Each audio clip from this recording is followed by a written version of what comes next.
lateral midline ninyo ipalpate. Kanina more here siya. Or lateral midline at your gluteus medius. And ask again the patient to lift the extremity.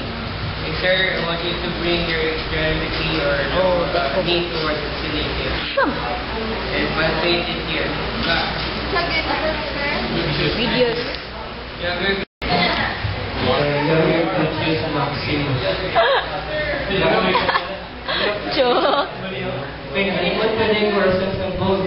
Younger ischial tuberosity. Here. Or even if you're sitting on there, you can palpate it there. One in the ischial tuberosity. Forgot to mention that one is. So you have your gluteus maximus. Okay. You have a hard time of probably having the muscle be contract harden. You just face the resistance to harden your muscle. So moving on. Okay, next for your extensor, hallucis longus.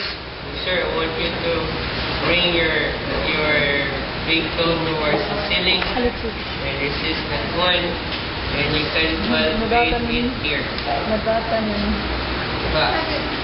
You have your extensor hallucis longus. Back. Or you now have the tendon there. Pwede siya. Tendon ni siya, ang muscle belly na. Siya trick here. Back. Asa muscle belly? Pwede na. Sometimes you can face the resistance. You can ask the patient to move. And then para mo munggahit yun more ang muscle, you can face your resistance and palpate there. Back. Okay, next you have extend. Move it towards the ceiling there. Okay, hold it. Ang toes, don't let me go. Nagawas ng tendon there. So, this will be the tendon for the muscle belly na hinapita. There.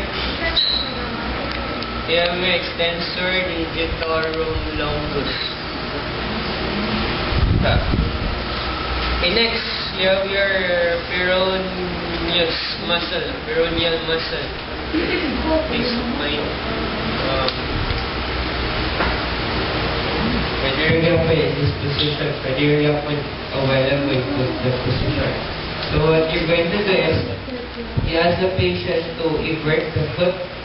Sir, I want you to move your foot outwards or laterally. Move it outwards or towards the side. So you muna ipa-invert. Ipa-invert nila siya dahil. Bring it inwards. Ito siya. Okay, then apply your palpation there. Back. So, pag-awas na yung foot, going laterally.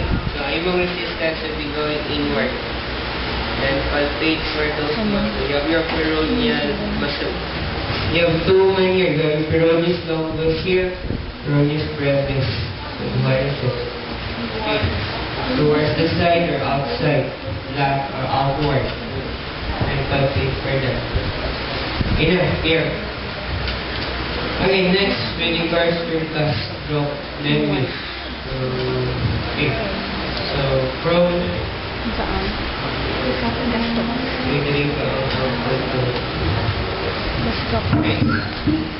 Take a ask the patient, sir, I want you to move your foot towards the ceiling in this way. And siya. So that would be for your gastrocnemius.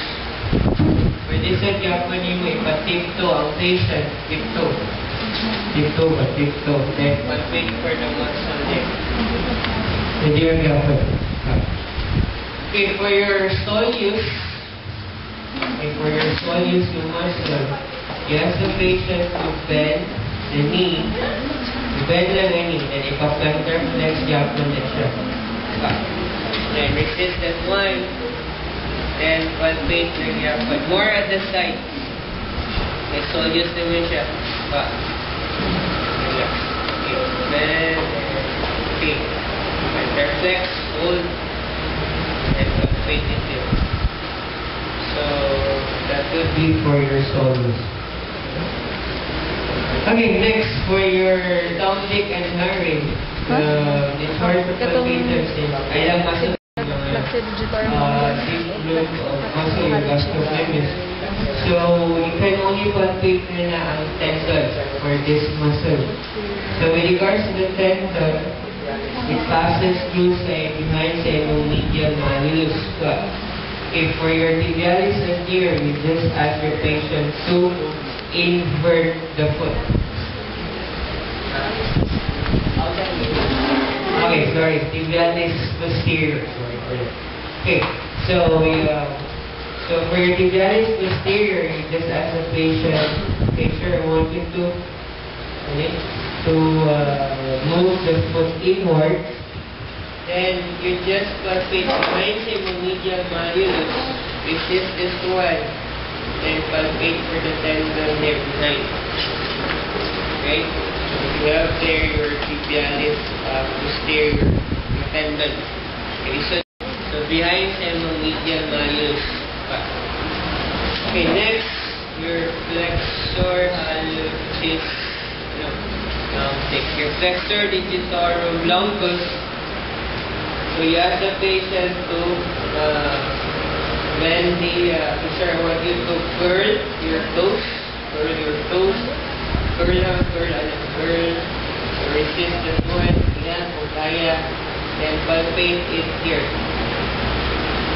So, sige po nakita. Flexor digitorum longus. Sige po. Behind the medial malleus.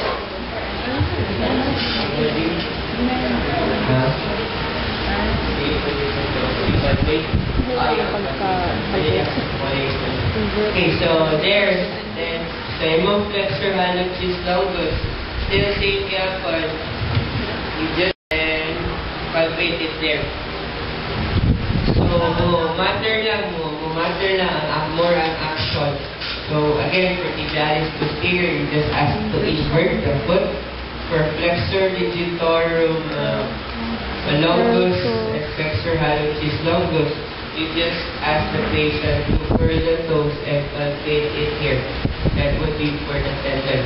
Okay, further, you can palpate the tendon at the level sa imong proximal phalanges. Level the orthotherapist palpate here. So you bend and resist that one, and then na mo yung palpate. Dili na. Diba? Mag-ana. Imagine this your toes, diba? Imagine. So nag-ana na siya, curl. So imo na siyang i-resist. I-resist now. Resist.